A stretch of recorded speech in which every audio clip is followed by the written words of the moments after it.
এই শোনো, কাল কিন্তু পয়লা বৈশাখ, আমাকে বাপরে নিয়ে যেতে হবে, আর না নিয়ে গেলে খুব খারাপ হবে কিন্তু। এসব তুমি কি বলছো? বছরের প্রথম দিন কোথায় তুমি বাড়ি থাকবে, আর তা না করে তুমি বাবার বাড়ি যাবে? যাবো না তো কি করব, ওটাই আমার বাড়ি, তুমি তোমার বাড়ি থাকো, আর বছরের প্রথম দিনটা আমি ওখানেই কাটাবো। তোমাকে আমি যেতে না বলছি না, কিন্তু মেয়েদের বিয়ের পর তার স্বামীর ঘরেই আসল ঘর হয়। এই শোনো, কাল কিন্তু বাবার বাড়ি যাবো, ভালোই ভালো যেন শাড়িটা এনে দেওয়া হয়। কিন্তু আমি তো এখনো মাইনে পাইনি গো, তোমাকে শাড়িটা আমি কি করে এনে দেবো? অত আমি বুঝি না, কাল যেন সময় মতো শাড়িটা পেয়ে যাই। এই শোনো, কাল কিন্তু বাবার বাড়ি যাবো, ভালোই ভালো যেন শাড়িটা এনে দেওয়া হয়। কি গো বৌদি, পয়লা বৈশাখে বাবা বাড়ি যাওনি? না রে, কেন, কি হয়েছে? না, আসলে সবাই যাচ্ছে তো তাই বলেছিলাম। যাবো কি করে, তোর দাদার কি একটা শাড়ি কিনে দেওয়ার মুরদ আছে? কেন, তোমার জন্য তো দাদা শাড়ি কিনেছে। শাড়ি কিনেছে মানে? ওর কাছে তো কোনো টাকা ছিল না। দাদার কাছে টাকা নেই ঠিকই, কিন্তু তুমি রাগ করেছো বলে দাদা তো লোকের কাছে টাকা ধার করে তোমার জন্য শাড়ি কিনলো।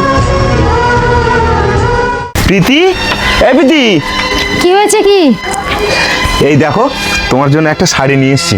কিন্তু তোমার কাছে তো টাকা ছিল না, তুমি শাড়িটা কিভাবে আনলে? আরে ওসব ছাড়ো তো, আমি ঠিক ম্যানেজ করে নিয়ে এসেছি। তুমি যাও, তাড়াতাড়ি রেডি হও, বাবার বাড়ি যাবে। না গো, আমি কোথাও যাব না, বছরের প্রথম দিনটা আমি আমার ঘরেই কাটাবো।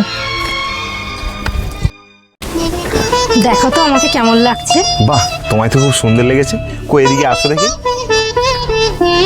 সবাইকে জানাই শুভ নববর্ষের আন্তরিক শুভেচ্ছা ও অভিনন্দন।